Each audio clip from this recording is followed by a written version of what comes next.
everyone. I could literally cry right now. Do you see this? This is a fake mic, by the way. It literally does nothing for the sound. Welcome to my new setup. I don't even know where to begin. I have been doing Baking a Murders all over the place. It's been in the living room. It's been in the bedroom. There was never a spot that just felt like the vibes that I wanted. I want this intimate space where you and I are just face to face. We're just talking about some shit. And then finally, this has come about. We built this backdrop all day yesterday, the day before yesterday. We put a lot of work into it, so please leave your praise in the comments. I'm open to all compliments. I do have two very special announcements today. I know you guys have been asking for this, for more Baking a Murders, which I know you guys know them as Baking a Mysteries, but for some reason, anytime I tell my family members, anytime I tell anyone that I work with that like, oh, I like this Baking a Mystery series that I'm doing, they're like, oh, yeah, Baking a Murder, that's a good one.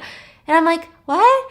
Baking a Mystery? And they're like, yeah, Baking a Murder, I like it. And I'm like, okay, so I'm gonna make it Baking a Murder, bitch. Today's Baking a Murder is about the movie Promising Young Woman. This is a movie that was released by, I believe, Margot Robbie's production studio, and it was getting all the rave. It was getting all the rage, and everyone was like, you need to do this, you need to do this. And so I watched it, and I can understand this movie is not going to leave you feeling happy. It's not going to make you feel Wolf of Wall Street. It's just going to leave you feeling, what the fork, dude? What did I just watch? Why did this happen? So it all takes place in a club. So the opening scene, we're inside this busy club, which, like, plot twist, really side note, okay? Did you know that in those club scenes in movies, there's no music? So people are literally like dancing like this, going, what? I can't hear you. Music's too loud. And it's silent. And they edit in the music afterwards. That is just mind-blowing. That makes me so uncomfortable. I could never watch a club scene ever again without being like, what are they doing?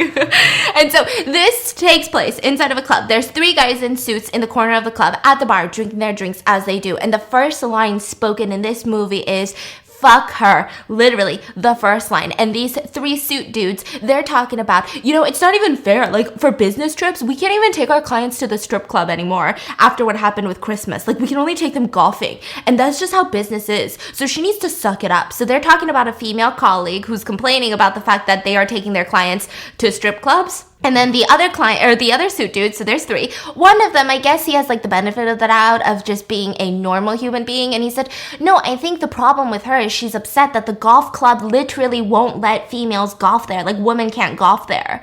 And so now we're doing all these client meetings without her when she is part of this team.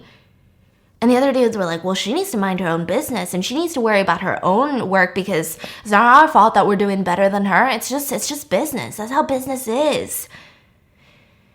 Are y'all mad yet? Why am I mad? And so then at this point, they look over to the corner of the bar and all three of them are staring at this girl that is drunk out of her ass. Like, she is slouched over on the chair. She's drunk. She can barely hold herself together. She's like moving her head back and forth. At one point, she kind of like spreads her legs open. People get a peek of her panties. It's a little much. And I don't know where her friends went. And that's exactly what the dudes are saying. They're like, ugh. And they're all staring at her saying things like, you know, she needs to be more careful because now people can take advantage of her. She's putting herself in a dangerous position. Oh. And so they're saying all of these things. One of the guy in the suits is named Jerry, and he's like, I don't know, I think she's kind of hot. And they're like, yeah, but this is disgusting. I mean, at this point, she's just asking to be taken advantage of. I mean, where are even her friends? Like, why is she so drunk? This is so messy. What a sad sight. And they're just all staring at her, and Jerry's like, I don't know. I mean, I think it's kind of a challenge. And one of them was like, yeah, she's just waiting around, laying around for someone to pick her up. And so he says, challenge accepted. And Jerry walks over to the very drunk woman that we know to be Cassie, the main character of this entire movie. So Cassie's sitting there drunk, and Jerry comes over, and she's looking on the ground for something at this point, and he's like, what are you looking for? What are you looking for? Let me help you. I'm a nice guy. Let me help you. And she's like, I think I dropped my phone somewhere. And he's like, I can't see it. I don't know where it is. He barely looks. And so he's like, wow, you're pretty drunk. How are you going to get home? And she's like, I'm gonna like Uber or something. Why are you talking to me? And he was like, how are you gonna Uber without a phone? And it's crazy because the minute that he was talking to his friends, he was all like, she's hot. I'm totally gonna fuck her. And then when he comes over, he's like, how are you gonna Uber without a phone? And so he's like, listen, I'm about to head out anyway. I'm not drunk and I can just take you home. And she's like, no, it's okay. And he's like, God, it's not even a big deal. It's fine. No problem. So they get into an Uber together. They're sitting in the back. She's wasted. Cassie is so drunk. She's sticking her head out of the window like my dogs do when they're just like living life, not drunk. Oh my God, are dogs just drunk humans? And so she has the window down. She's sticking her face out. She's like wagging her tongue out. The Uber driver is like, what is wrong with her? And the dude's like, it's going to be okay. It's going to be okay. We're just going to get to her place. She's not going to throw up in your car. And that's when he suddenly says, what a coinky-dink, what a crazy coincidence. But Cassie, my house, my apartment is only a couple blocks from here. Should we stop there and have another drink even though you're literally about to pass out? And she doesn't answer. She doesn't say yes. She doesn't say no. I highly doubt the question even processed through her brain. And he gives the Uber driver a new address to get to.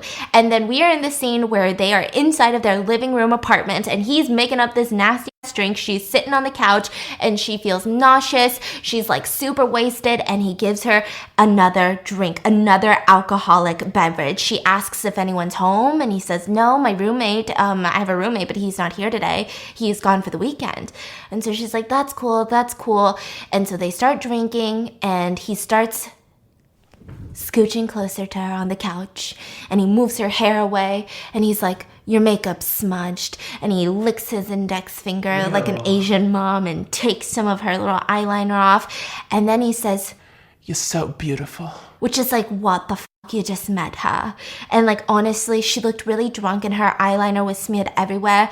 You know, I would say, listen girl, here's a makeup wipe before I say, he's so beautiful even though I just met you.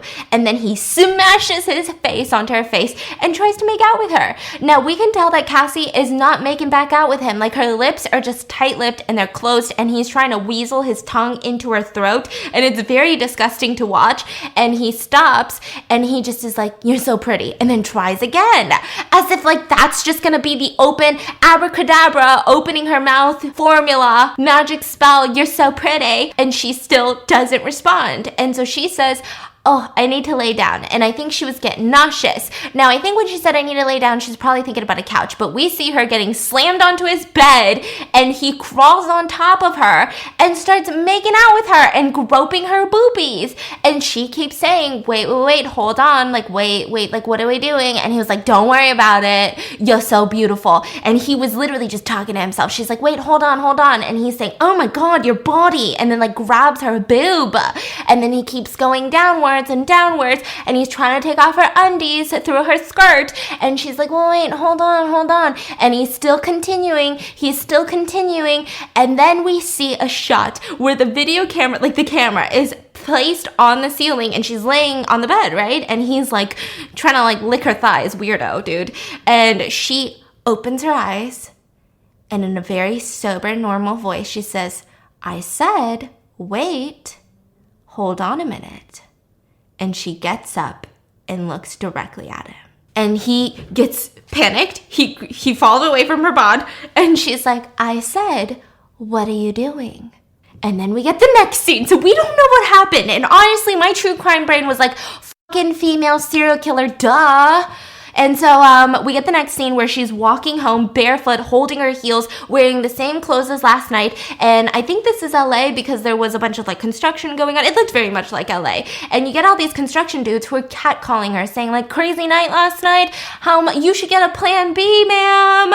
They didn't call her ma'am. They were like, and I'm like, ma'am. They were like, oh, how much for the night? What about tonight? What are you doing tonight? And she's eating a hot dog with blood, with ketchup dripping all down the hot dog, right? Very symbolic, that hot dog, yeah?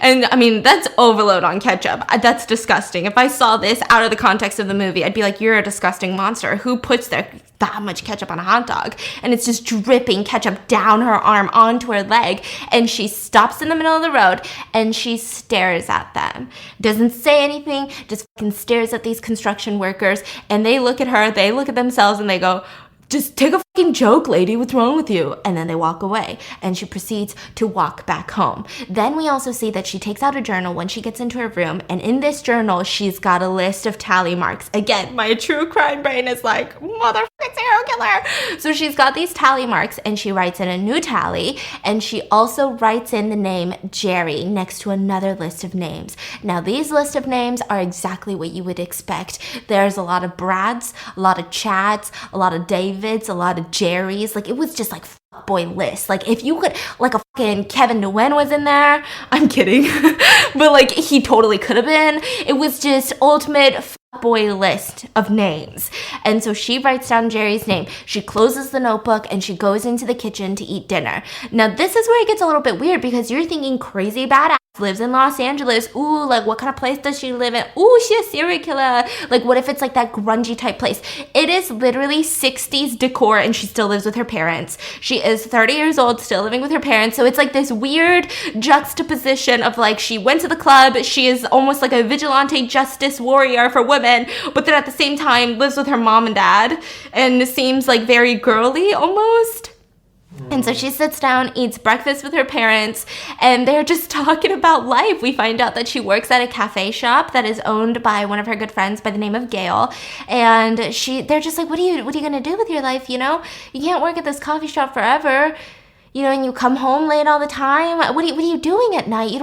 What are you doing? And she's like, oh, I had to take inventory. They're like, you guys have that much coffee? You take inventory like every night? Like, what's going on? And she's like, don't worry about it, guys. Then we see her go in for work for the day. And again, I'm like obsessed with this production, because the way that the coffee shop is set up is just, it's fucking pink everywhere. And I think they did this to show like the feminine side of women, but also how it can go against them. It's like this, I'm sure that there's a million ways to look into it. But me, being the basic bitch fucking pink lover that I am, I was like, I want my room to look like that.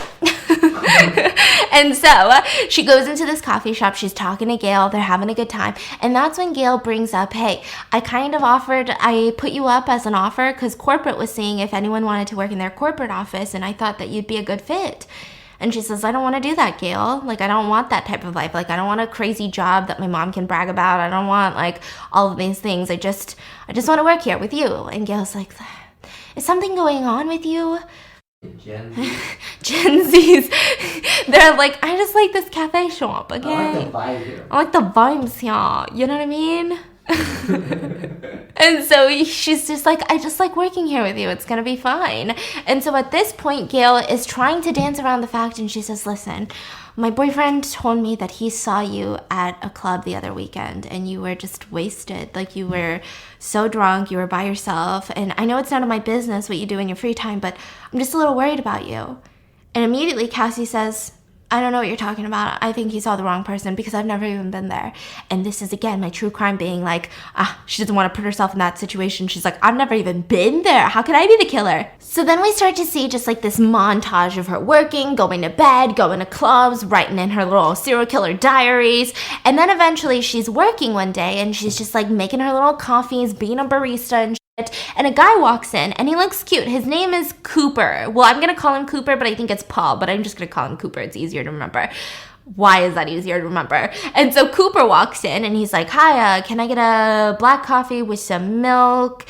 And he looks at her, and he goes, wait, do you remember me? Do you remember me? We went to med school together. I'm Cooper. Paul Cooper? You don't remember me? And she's like, oh, I think I do. That's cool. Great. And he's like, yeah, we took neurology class together. That's insane. What are you doing working here? What are you doing?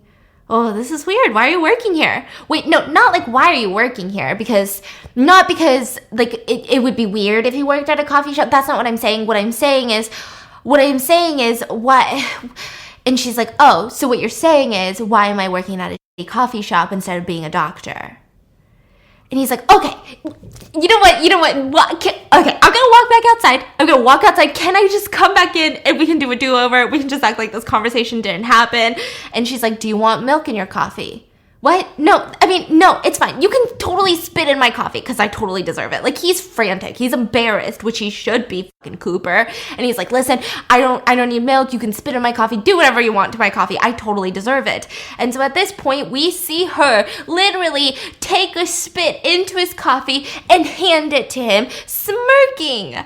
And in front of him? In front of him. And so Cooper grabs the coffee and he's like, you know what? I deserve that. But do you want to go on a date with me sometime? So this is really strange, okay? I'm just like, what the fork's going on? And she's like, I just spit in your coffee. Why would I want to go on a date with you, Cooper? And he was like, that doesn't bother me. And he takes a big chug of that spit coffee. And he says, so, can I get your number? Do you want to go on a date with me? So she goes home after that day, and we kind of assume at first that she's going to go on a date with Cooper because she's YouTube tutorialing. She's watching a makeup guru do a video on blowjob lips makeup tutorial, and she's like overlining her lips. She's like making them look all plump and shit. Blowjob lips makeup tutorial. What is that? I don't know. Why are you laughing? Why are you laughing? Because you're just so shook by, you're just like, what's a BJ? And we see her doing so meticulously the lip makeup, the eye makeup, and then she looks at herself in the mirror and she smiles, and then she smears the lips with the back of her hand, and she's like, perfect. Then she leaves to go to a guy's house, and this time it is not Cooper. We thought it was going to be Cooper, but it was a guy by the name of Doucheface, okay? So Doucheface is sitting there, he's snorting cocaine while she's just sitting there pretending to be drunk again. And Doucheface is talking about how he watched this movie called The Lobster, which has been highly requested that I cover that one too. And he was just talking about how it's one of the greatest masterpieces, and he can't stop thinking about it because he's like such a perfectionist, you know? But like all of these details, these like plot holes, they keep getting to him. And so he's like trying to write this like novel, you know? Yeah, for sure they live in Los Angeles, what the fuck? And so he's like, yeah, I'm just like trying to write this like novel now because like it's like one of the masterpieces, blah blah blah blah. And she's just sitting there like, I don't give a shit, but pretending to be super wasted. Now he's like, do you want to try some cocaine? Do you do cocaine? And she's like, no, it's okay. He walks over with the board of cocaine and then tries to shove a rolled up $100 bill up her nose and tries to get her to snort the cocaine. Now obviously we know that she's not drinking when she pretends to be drunk. She's probably not doing drugs either. So she blows outward, acting like she just doesn't know how to do it. And so the cocaine kind of just like splatters everywhere. And so we're thinking, okay, very alarming, but maybe he doesn't deserve to die just yet. Until you see him dip his index finger into the cocaine, open her mouth like a dentist, and then shove it, and then just coat her teeth in it like it's fucking Crest teeth whitening. And she's just like, what the heck? And then she was like, oh man, I'm getting dizzy. And she pretends to lay down on the couch while he grabs her a glass of water. And when he gets back, he's like, hey! Oh, you're awake.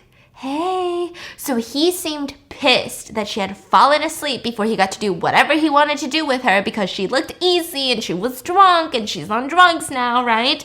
And then he wakes her up, sits next to her, and talks about how beautiful she is before he smashes his face onto hers and then sticks his hands in her pants.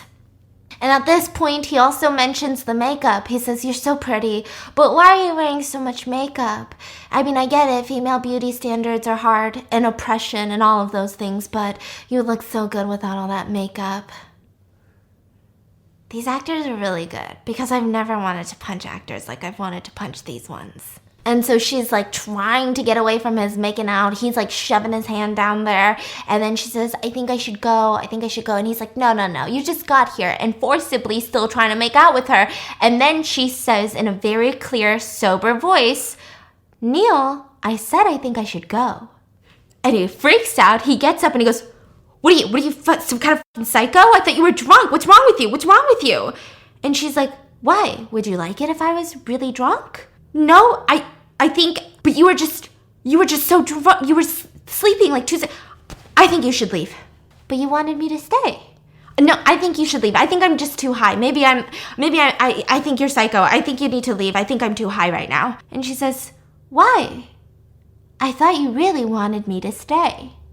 Neil, that doesn't make any sense. And he says, listen, I'm a nice guy. I thought we had a connection, but I guess if you weren't feeling it, that's fine. You could have just said that. Like, I'm a nice guy. I just thought we had a connection. A connection. Okay. Where do I work? What's my job? What's my name? How old am I? When did I move to the city? What's my hobby? What's my favorite color? Just like name anything about me. Listen, I'm a nice guy, okay? And so he's freaking out. He's like, listen, if you weren't feeling me, you could have just told me. And she says, well, I mean, I guess at least you woke me up before you stuck your finger inside me, so maybe you are a nice guy. At least you didn't try to have sex with me while I was unconscious, so, I mean, maybe I'll give you that. You're such a nice guy. But you know what's crazy? Nice guys really aren't that rare. You think that you're like this rare little creature, but you're not. I go to the clubs every single weekend and I pretend to be drunk out of my mind, and every single night a nice guy walks over trying to help me home. And guess what? They're all just like you. They're not that nice. And she pretty much threatens him to chop off his weebie because, so like later we find out that this is probably not true, but she'll tell a lot of these men that a lot of girls do this in LA. Like a lot of girls pretend to be so drunk, you take them home, and some of them even carry around scissors and knives and pepper spray with them. So next time you try being a nice guy and taking a girl home while she's super wasted, just remember there's a lot of girls faking to be drunk so that they can hurt you. So she's kind of just instilling fear into them. And so she's just like, you be careful, bitch. Let's go. And then says, by the way, your novel's shit. And then leaves. So this is the moment that my true crime brain was like, oh, so she's not a serial killer. So she just goes around threatening men, which, I mean, I think it's just as good. I mean, this is not a safe thing to do. Sounds fun, but very miserable. I mean, there was... Dangerous, too. So dangerous. So dangerous, yeah. But we can see that she doesn't really care about her safety at all. Not victim shaming, not saying like, oh, but like, you know, but like, she's on a mission. She's on almost like a suicidal mission. It's not even like a freaking, yeah, it's insane. So at this point, she goes back home. She puts his name in the journal. So this is when we get confirmation. Oh, she's not really like killing these Chads and Brads, which makes sense because like, how would she get away with all of it? But like, okay, whatever. And so all these Chads and Brads, they're still alive, just probably very scared. So that's when she goes back into the breakfast table. Her parents are sitting there and there's like this ginormous box with like, it's wrapped up, it's got a bow on top, and they're like, happy birthday. And she's like, what? It's your birthday. Oh shit, it's my birthday. Thanks, Mom. Thanks, Dad. I must have slipped my mind. And the dad's like, it's okay. And the mom's like, what do you mean it slipped your mind? Who f***ing forgets their 30th birthday? What are you talking about? And she's like, it's okay, Mom. Like, I just forgot. Like, it's fine. No, none of this is fine. None of this is fine. What is wrong with you? You have no friends. You have no boyfriends. You never date anyone. You work at that stupid coffee shop. Ever since you dropped out of med school with Nina, things have just been, you're not the same. Like, you never talk to us. What is wrong with you? People ask about how you're doing and I don't even know what to say to any of them. You're 30, living with your parents. None of this is fine. And so Cassie's like, well, thanks for you should have put that on the birthday card then, if you felt that way.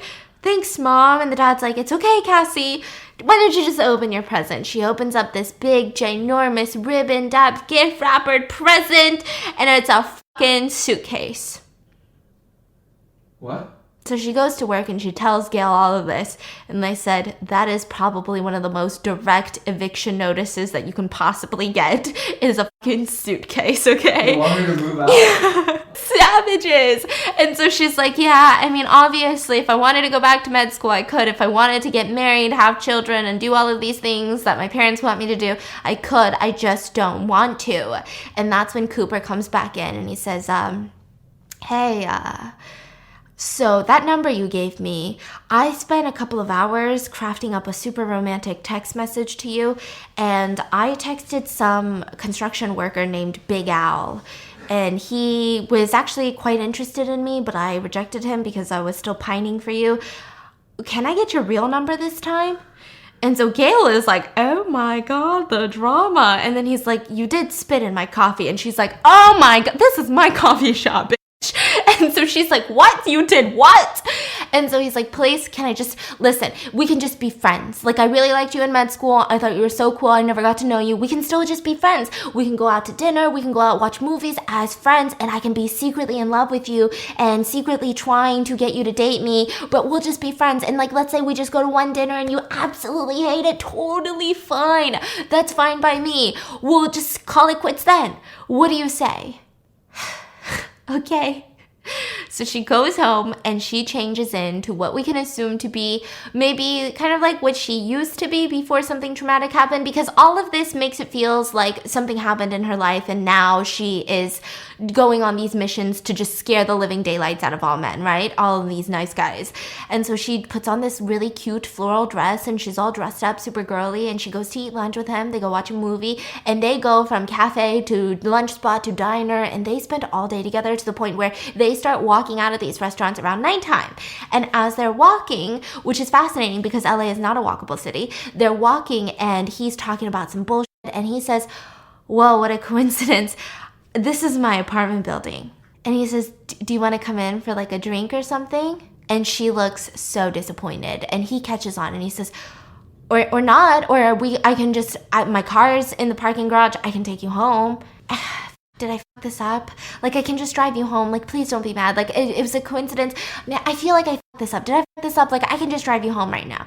And she says, it's fine. This is your place. I can just Uber home. And she walks away, and he walks into the apartment building, and we see her walking away and kicking a public trash can, knocking it over. She's pissed. And so at this point, I mean, we think that the relationship is over, but it's not, because Cassie shows up at his workplace where he is a pediatrician, which means a doctor for the children. And so she's in the waiting room. He sees her. He's like, Cassie, what are you doing here? And she's like, I'm just picking up my HIV medication. And he was like, you got HIV? Me too. Wow, that's great. So we don't have to go through this awkward conversation. And so it seems like they both kind of match each other's like sense of humor, and it's really cute and it's not that serious, and they seem really compatible. And so she tells him, listen, I'm sorry about that night. Like, can we just start over? Like, I just need to take it slow, but I am kind of interested in you too. And so he's like, okay, yeah, I can take it slow. That's totally fine. So we see them just go on these like whirlwind dates and everything seems to be so romantic, which you know, if this is happening in the middle of a movie, that everything is going to come crumbling apart, okay? And he's talking about this, talking about that. Gail's jumping in too. Gail's like, how many children have you killed? And he's like, I haven't killed children. I mean, sometimes children die during operation. And she's like, so how many? And, you know, Cassie's like, Gail, stop asking him how many children he's killed. And Gail's like, I'll stop asking him when he stops killing children. So she's like that protective best friend vibe. And so they're just like laughing, having a great time. Cassie's like humming at work. Like, she's a completely different person now. She believes in men again. She's like, yes, they're not all shit. And one day he's at the cafe shop and he starts talking about all the med school friends. He's like, do you keep in touch with any of them? I don't know who are you friends with again? And she was like, oh, I mainly just had like Nina, who is my best friend. And yeah, I wasn't really that active, I guess, socially. And he was like, yeah, well, trust me, you don't want to be around them. But they keep nagging me on Facebook. Oh, do you remember Madeline McPhee? Oh my God, Maddie. She just had twins. Crazy. All she does is post about her twins now. And we see that she's kind of like getting triggered by this. And she's like, Madeline? Oh yeah, and Al Monroe, he's getting fucking married too. Oh, what's that girl's name? She was in our class too. Al Monroe? I thought he moved to London. Oh, he did, but he moved back and now he's getting married to like some girl that we went to med school with. He's getting married to some girl that we went to med school with. Yeah, I mean, I sometimes work with him because he's an anesthesiologist, but he's okay, whatever. But he's getting married. I think, were you invited? I feel like he's inviting everyone from med school. And she's like, Al Monroe.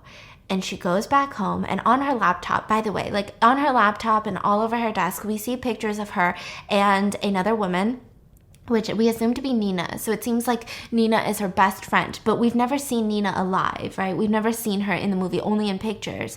And even on her laptop screensaver, it's all Nina and her. And she opens up Facebook and she starts stalking the shit out of everyone. She starts to stalks the shit out of Maddie and also Al Monroe. And this is where we get part one of the movie. So there's multiple parts to a revenge plot.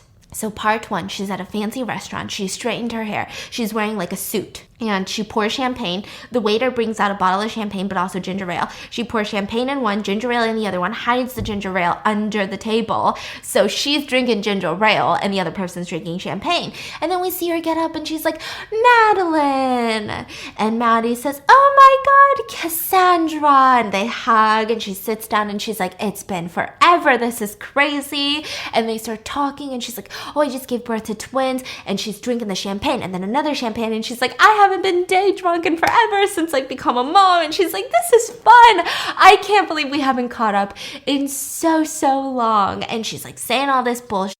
And once she's finally super wasted, like we can see that she is getting day drunk. Okay, I'm talking mimosas at brunch drunk. And Cassandra, on the other hand, she seems fine. So Cassie stares at her and says, you know, I'm really happy to see you too, but I kind of wanted to talk to you about something in particular. There was a reason that I invited you out to see each other after so long. And that's about why I left med school. Do you remember why I left med school? I mean, it was so long ago. I vaguely remember it. Yeah. Oh, do you ever like think about it? Why would I think about why you left med school? I mean, that's so long ago. Yeah, you're right. Why would you ever think about it? Why would you ever think about that one day a friend comes to you and says that something really, really terrible happened to her last night, and you just kind of push her away and say, stop being so dramatic. You're just trying to stir up some drama. You're just obsessed with drama. Yeah, why would you think about that? And so Maddie looks kind of triggered and she looks at her and goes, listen, I'm not the only one that didn't believe her. I mean, when you have a reputation of sleeping around, it's really hard to cry wolf. Like, how were we supposed to know? She was drunk, they were drunk, it was all a party. And, you know, she's kind of like that. She sleeps around all the time. So when something actually does happen, it really is crying wolf. Listen, I don't make the rules. Don't get blackout drunk all the time and then say that you didn't want to have sex with someone when you were blackout drunk. And so Cassie, you can see that she's getting almost teary-eyed. And she says, what a shame. I just thought after all these years, you might have thought differently. And she is getting her bag, getting ready to go. And Maddie's like, come on, like, don't be mad. Like, I'll cover the bill. Like, it'll be fine. Like, just don't be mad. Come on. Like, this was supposed to be a good lunch. And she walks away. And as Cassie walks away, she stops at the bar and we see this man sitting there. And she gives the man an envelope full of cash and keys to a hotel room, because this is like a hotel room restaurant, like a hotel lobby restaurant. And she says, she's over there, room 25. And she walks away. Now, when she goes home, she's writing more stuff in her journal. She's Facebook stalking some more people, and she sees on her phone that Madeline has called her over 13 times. When she listens to a message, she says, hey, it was so nice seeing you yesterday. If you could just please call me back. I don't really remember much. I'm just trying to piece together some things. I know that I was super drunk, but yeah, I'm just trying to piece together what happened yesterday. Can you just call me back? And she seems increasingly more frantic with every phone call. And she mentions, I woke up in like someone's hotel room. Can you just please call me back? I think something might have happened. And she begs her to call her back. And then we get phase 2 of the revenge plot. So this phase is really strange. So she's sitting outside in her car in the middle of like what seems like a very expensive high school, private school. Like, I know a fucking rich high school when I see one. This seemed bougie AF, okay? And she's sitting there blasting music, windows down, doing her makeup. And she sees a group of girls talking. And she points at one and says, hey, you, come here. Where's the diner? It's called like the Castle Diner or something. And she's like, class is about to start. I have to go. And so she's like, no, please. Like, I'm a makeup artist and I'm late for a music video. And suddenly the teenage girl is like, a music video? And she's like, yeah, this band. And she names the band. And the girl's like, this band? Oh my God, I'm obsessed with them. And she's like, look at my phone. They're literally on my phone. Like, I have their phone case. Wait, where are you meeting them? The Castle Diner?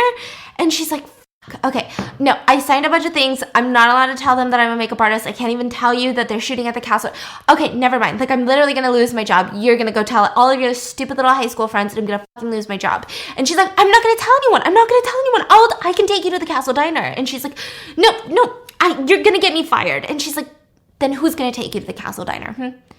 Fine, get in. And so she gets in and she's like, oh my God, So excited. She's like, I even have an Instagram fan account for one of the lead singer's dogs. Do you want to see it? And she gives her the phone and she's like, cute. And she's like, okay, so where's the Castle Diner?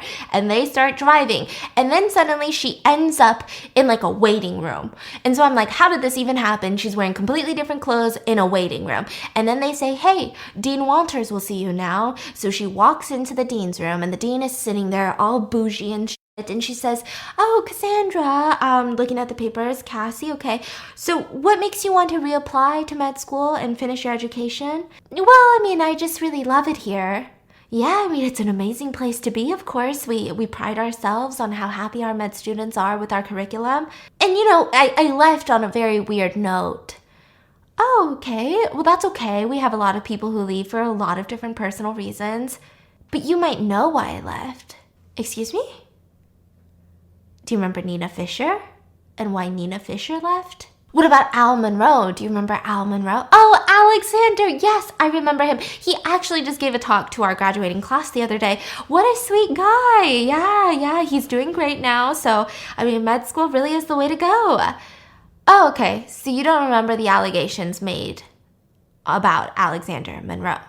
About the fact that he got Nina Fisher drunk, wasted, dragged her into his dorm room, and in front of all of his friends, had sex with her repeatedly while she was too drunk to consent or even know what's going on? You don't remember that, Dean Walters? She was covered in bruises the next day, and she reported it to you. And you said it was too much of a he said, she said situation. Well, this is really uncomfortable, but you know, we get those accusations once or twice a week, and I'm sorry that I don't remember Nina, but I can assure you that I looked into it thoroughly when those accusations were made. I always do, and none of us want to admit when we make ourselves vulnerable or when we put ourselves in a situation where we make bad choices, and it's hard to admit to those choices and those mistakes, and they can be so damaging and really, really regrettable. But what would you have me do? Ruin a young man's life and career over every accusation that we ever get? I mean, I have to give some of these boys the benefit of the doubt because they're innocent until they're proven guilty, and I couldn't find enough evidence. It was just all he said, she said. Oh, we have to give the boys the benefit of the doubt. So all of the boys who watched him assault her, we got to give them the doubt too. Which is great because I actually picked up your daughter from school and dropped her off at that same room where a bunch of frat boys are probably hanging out right now. I mean, they've got a bunch of vodka bottles. I saw that. Your daughter was excited. She looks old for her age. Very mature, right? I feel like she's much older than she actually is. She acts mature. She looks mature. But you know, boys are nice. They're not going to do anything. Benefit of the doubt. I'm sure they're taking good care of her. And so the dean starts freaking out, and she starts getting her phone and slamming down the numbers and like calling. Oh, are you looking for her phone? Oh, yeah, I took it because she was just so excited to like be with these frat boys. She didn't even notice that I had her phone, but she probably wants this back, so here you go. But yeah, she's there. The same room that Nina Fisher was assaulted. What room is she in? The dean doesn't even remember. The dean's like, what room? And she's like, the same room that Nina told you she was in. What room? Just tell me what room. Just tell me what room. Why? So we give all the boys the benefit of the doubt until it's a girl that you love? And so the dean starts screaming, you're a fucking sociopath. Just tell me where she is. Just tell me where she is. You're a sociopath. And then finally she breaks down and she starts crying and she says, you're right. Is that what you want to hear? Like, you're right. What is wrong with you? Just tell me where my daughter is. Yeah, I guess it's different when it's someone you love. But relax, I don't have as much faith in boys as you do. She's at the Castle Diner waiting for her favorite band to show up. You should probably go pick her up because pretty, but she's not so smart, is she? She's probably still waiting for them. And she leaves. And so she arrives home, and it seems like this was a lot more shocking than her situation with Maddie because she's shaken up, she's uncomfortable, and Paul is waiting outside. Cooper, her boyfriend, is waiting outside, and he's like, hey, I thought dinner and a movie tonight. And she says, I'm sorry, I'm just tired. Can we just reschedule? And she just walks away, and he's like, is everything okay? And she's like, it's fine. And she goes back home. Then we see her go to a club and act drunk again. And this time, you remember the 3 suit dudes from the beginning? Well, one of them was there dressed up in like a fucking fedora and shit. And he picks her up and she's pretending to be drunk. Like he's literally having to help her walk out of the club. And that's when Paul runs into her. Cooper runs into her. And Cooper's like, too drunk, huh? Or too busy, huh? And she's like, no, wait, listen. And suddenly she's sober. She's like, I can explain. And that's when the suit dude is like, wait a minute, you're the fucking psycho that Jerry took home. Yeah, he told me about you. What the fuck is wrong with you? And she says, I'd be careful if I were you because I'm not the only one doing this. And a lot of the girls, they carry scissors. And he was like, you're lying. No, they don't. And she was like, okay, fine. Take the chance. I don't give a fuck. And he literally runs away with his fedora saying, why do you guys ruin everything? To the girl? Yeah, saying that women ruin everything because women don't want to be taken advantage of. Where's Cooper? Cooper went into the club, and so he doesn't chase her back. He doesn't chase him back, so she just leaves. And then we get phase 3. She knocks on some random dude's door, and this guy opens up and he says, I can't help you, please go away. And she says, please, I think I need your help. And he says, I'm no longer practicing. And it's like this crazy older looking dude. And we're like, is this a professor maybe? I don't know. And so she's like, please, can I come in? And he's like, what? And she's like, Mr. Green, it's your day of reckoning. Which means like, it's your day to pay for all your debts, like pay for your mistakes. And you would think that when you hear that at your front door, you'd be like, okay, let me call 911. But he just goes, I knew this day would come. And he opens the door. So he seems a little weird, eccentric, okay? And so they're sitting down. And she says, do you remember Alexander Monroe, a client of yours? You've probably helped so many boys like him, so many clients like him. You most certainly don't remember Nina, do you? The girl that you bullied and threatened until she dropped her case? I remember Nina Fisher. I remember your friend. Are you gonna hurt me? No. Do you want me to? I think so. Like, he's very weird, okay? So we hear that he goes on this rant about how he had an epiphany, but the doctors call it a psychotic break, where he realized he didn't want to do this work anymore. They would get bonuses if they could get girls to settle out of court. They would get bonuses if they could get girls with allegations of sexual assault to drop their charges. So they would go above and beyond to harass, bully, and threaten these young women so that they would be scared to go through with their filing of charges. So just lawyers? Yeah. And they would represent these overprivileged dudes who never got any consequences for any of their actions. And he says, I remember Nina, and I remember what happened to her, and I remember everything. And he gave all these details, and he said that he had an epiphany where he feels so disgusting of what he did, and he could never pay it back to her. And it's even worse now. You know, nowadays with social media, you get one drunk picture of a girl at a random party. You show it to the jury. You would not understand how much a jury hates pictures of drunk women at parties. His exact words were, you won't believe how hostile it makes a jury to see a picture of a woman drunk at a party. And then all of a sudden he gets up from the couch and he goes to her and he grabs her hand and she starts freaking out because this is the situation I was talking about. This sounds like a serial killer. And he tells her, you have to help me. You have to help me help people. I haven't slept on days. You have to help me. And he's like, I can never forgive myself for any of this. You have to help me. And so she looks at him and she says, I forgive you. And he's just like bawling on her lap. And she's shook. And she cries a little. She walks out to her car where we see an old hitman looking ass bald dude waiting at her car. And he goes, can I go in now? And she says, no, it's fine. And he says, am I still getting paid? Yeah, I'll mail you your check. All right.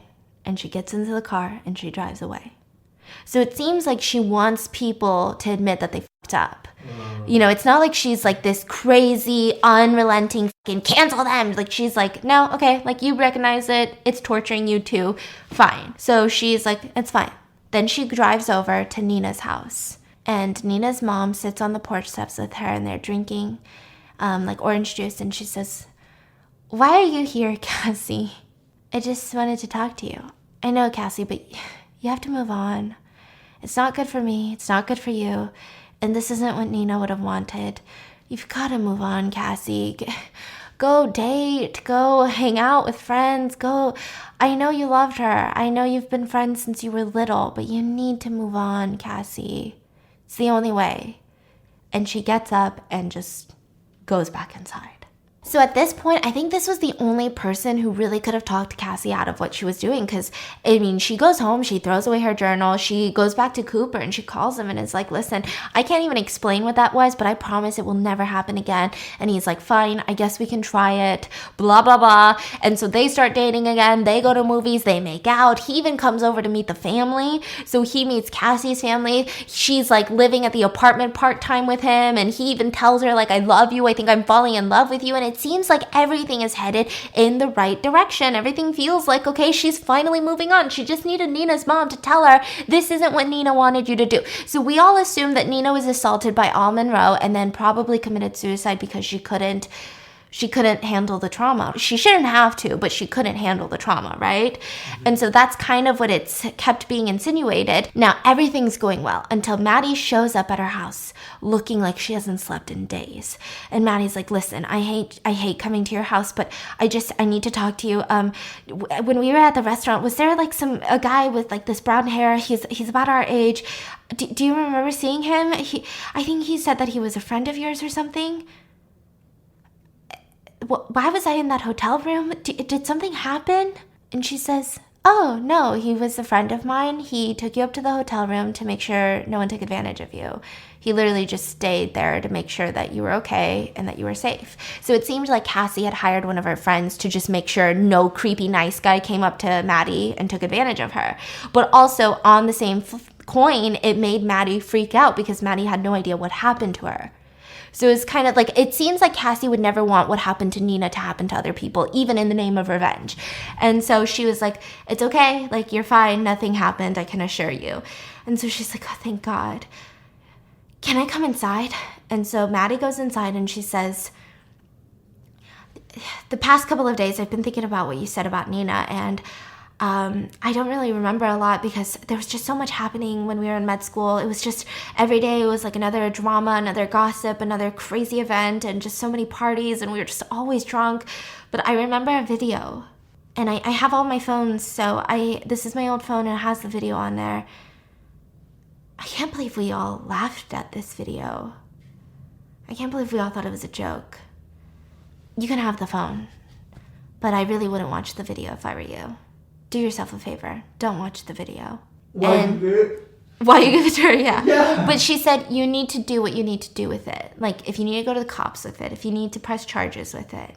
Because this is proof of the allegations, you know? Nina? Yeah. And so she says, I do whatever you want to do with it. Do whatever you need to do with it. Just don't tell anyone you got it from me. And also, Cassie, don't ever fucking contact me again. And she leaves. So Cassie is crying and she's like on her knees looking at this phone and she's shaking and she starts playing it and she's just bawling her eyes out. She's shocked. I mean, she's traumatized. It's a bunch of frat dudes yelling, yeah, you get it, Al. And what we can assume Al is assaulting Nina, who is incredibly drunk. And then we hear a very familiar laugh. And he's laughing and he says, oh my God, this is insane. And then he laughs, and then he says, this is so fucked up. And then he laughs some more, and he says, Jesus Christ. And then he laughs some more. And that's Cooper's voice.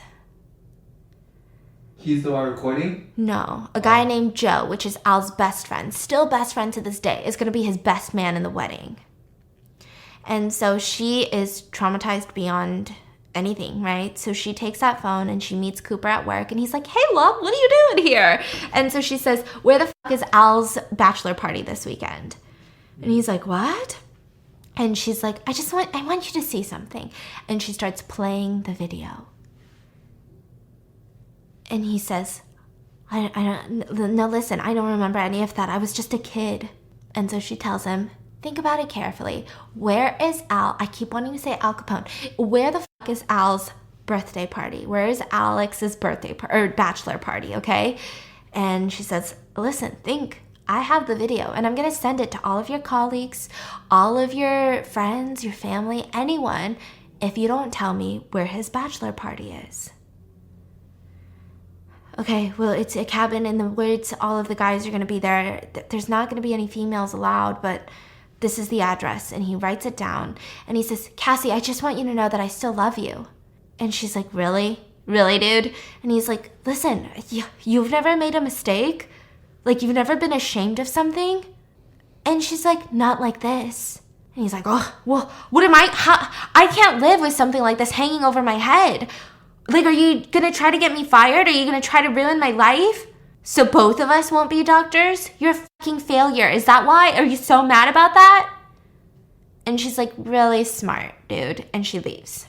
And so she shows up in what I can only imagine is a very Harlequin outfit. Like, she's got this crazy rainbow hair. She's wearing this nurse outfit. She turns her phone off. She drives to the middle of the woods to the cabin. She's got her little nurse's kit. And she knocks on the door of the bachelor party. They're all drinking. They're all playing music. And they're like, hey, the stripper is here! And so she's like, hello, boys. And she starts pouring them all of these drinks, just shots into their mouth. Al's sitting on a chair. She's like dancing on him. And then she sits down on his lap and she whispers, please, can you just come upstairs with me? We don't even have to do anything, but I don't get paid from them until I take you upstairs. And so he's like, okay, that's fine. And so they go upstairs together. She handcuffs him to the bed with these cute little fluffy pink handcuffs, very, very stripper-esque, not like, nothing alarming is what I was trying to say. Like, it wasn't like full-on police handcuffs. So they're like fluffy and pink and shit, like bedroom play. And she's putting him all up and he's like, so, what's your name? And she's like, Candy. No, like, what's your real name? Nina Fisher. Oh, hell no. Is this some kind of fucking joke? Did Joe put you up to this? Joe? Oh, the music's so loud and they're probably not even awake by now. The only thing, she's sitting on a chair now, she's like, the only thing I learned from med school is how easy it is for frat boys to drug your drinks. You guys should have known better. They're probably passed out right now. They can't hear you. He's like, what kind of sick joke is this? What's your name? Who are you? Do I know you? I'm Nina Fisher. You can't be Nina Fisher. Nina Fisher's dead. I'm just another Nina Fisher then. Oh my God.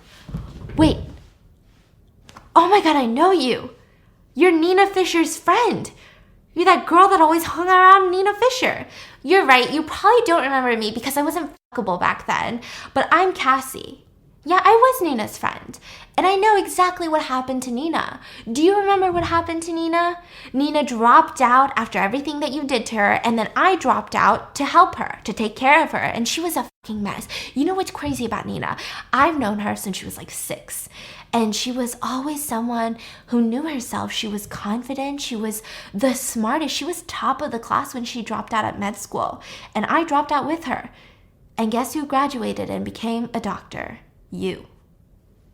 And so he's like, well, I mean, we were just kids. We were at a party. We were all drunk. Like, nothing weird happened. Like, we just did it. That's it. We were kids. It was a party. We were kids. But also, like, she was into it, That's not what the video shows. The video? Are you blackmailing me? Okay, what is it? What do you want? Do you want money? Like, just tell me what you want. I can do it. No, I wanna talk about Nina real quick.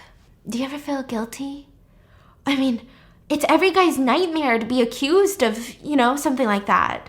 Really, Al? What do you think every girl's nightmare is?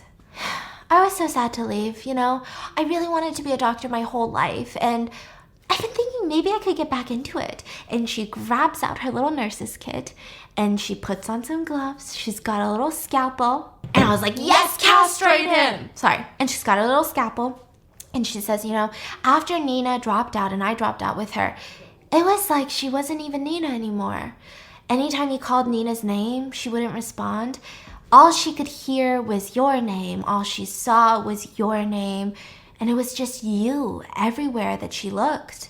And I thought, when's the last time anyone said Nina Fisher's name? When she had your name just written all over her. So I thought it would be you. I thought it should be you who has Nina's name written all over you. And she's got the little scalpel, so I was like, yes, and brand the bitch. And she jumps on top of him and is about to scalpel Nina's name onto him when he breaks free of one of the handcuffs, grabs a pillow, and smothers her. And she struggles and he cries and says, just let go, it's gonna be okay, it's gonna be okay. And he kills her. And then he cries and falls asleep until the next morning. He fucking fell asleep, bitch. And then the next morning, Joe, who by the way is Schmidt from New Girl, crazy. Okay, he walks in and he's all like, the stripper? You did the stripper? Because she's got a pillow on her face. And he's like, that's fucking crazy. It's okay, don't worry. And he's crying. Al's crying. And he's like, don't worry, I'm not going to tell your wife. What stays at the bachelor party stays at the bachelor party. But the fucking stripper. And so he's like, she's dead. I get it. She died by that day. No, she's dead, Joe. She's fucking dead, Joe. I get it. You killed her. Anyway, we gotta go. Get up, girl. Let's go. Time for you to go, girl.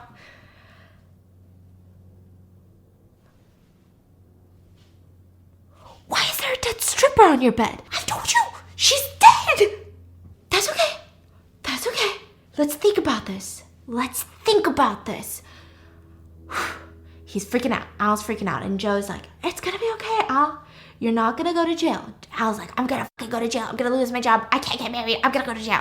He's like, you're not gonna go to jail because she's a stripper.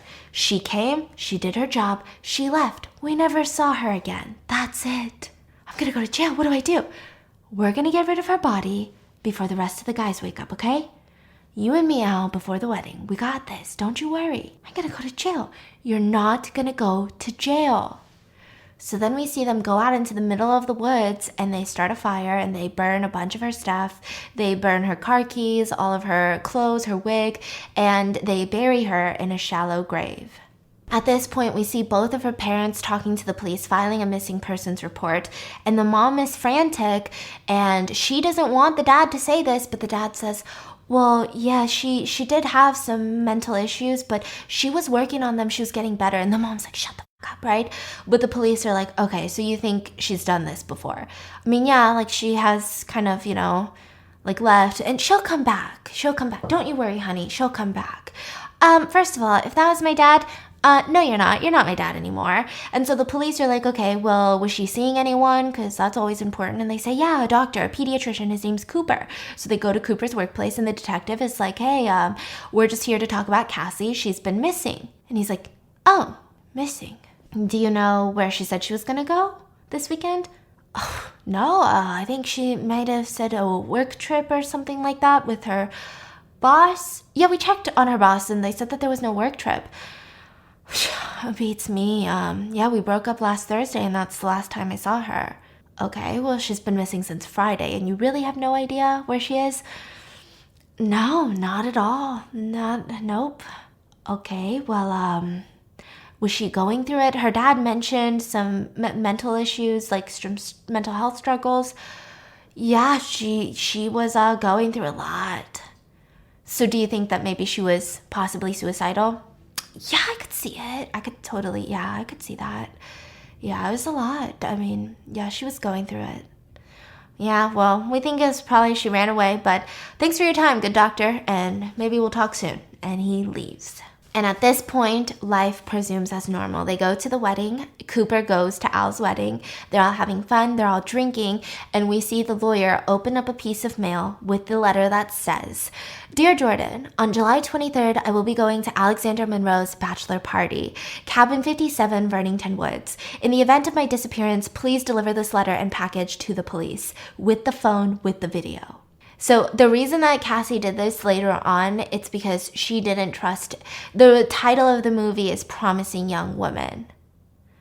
So it's the fact that people won't look for you unless you're a promising young woman, typically from a Caucasian family, middle to upper class, with a good career, with a good education, no evidence of any drugs, no evidence of any mental health struggles. That's when it becomes a shit show to look for you. Otherwise, they say, she was slightly anxious and slightly depressed, just like every single person on this planet. She probably ran away. So she didn't even trust her own family to badger the police. She didn't trust Cooper to tell the truth about where she was. So she had to take it into her own hands. And she was right. She was right. So he goes to the police with the phone and the video, and Cassie sends a text message to Cooper. Now, she's dead, so this was a scheduled message, and it says, you didn't think that this would actually end, did you? And that's when everyone in the wedding is kind of looking around because they hear police sirens everywhere. We see that a bunch of squads showed up. They've got their dogs everywhere, scouring the woods to look for Cassie's body. And they find her because she wore a necklace that said Nina on it, and Nina had the other side of the necklace that said Cassie on it. And so we saw her Nina necklace like out of the dirt, showing through the dirt. So there was dogs looking for her, and they arrest Al Monroe for the murder of Cassie. He gets arrested at the wedding. And that was the end. How do you feel? Is it triggering?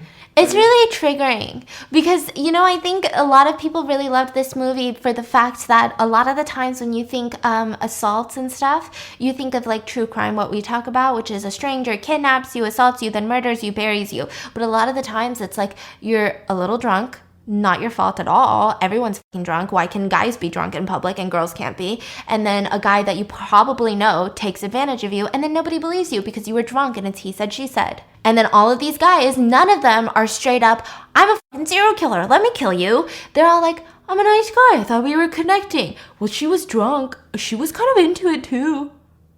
So it's all like, what the fork?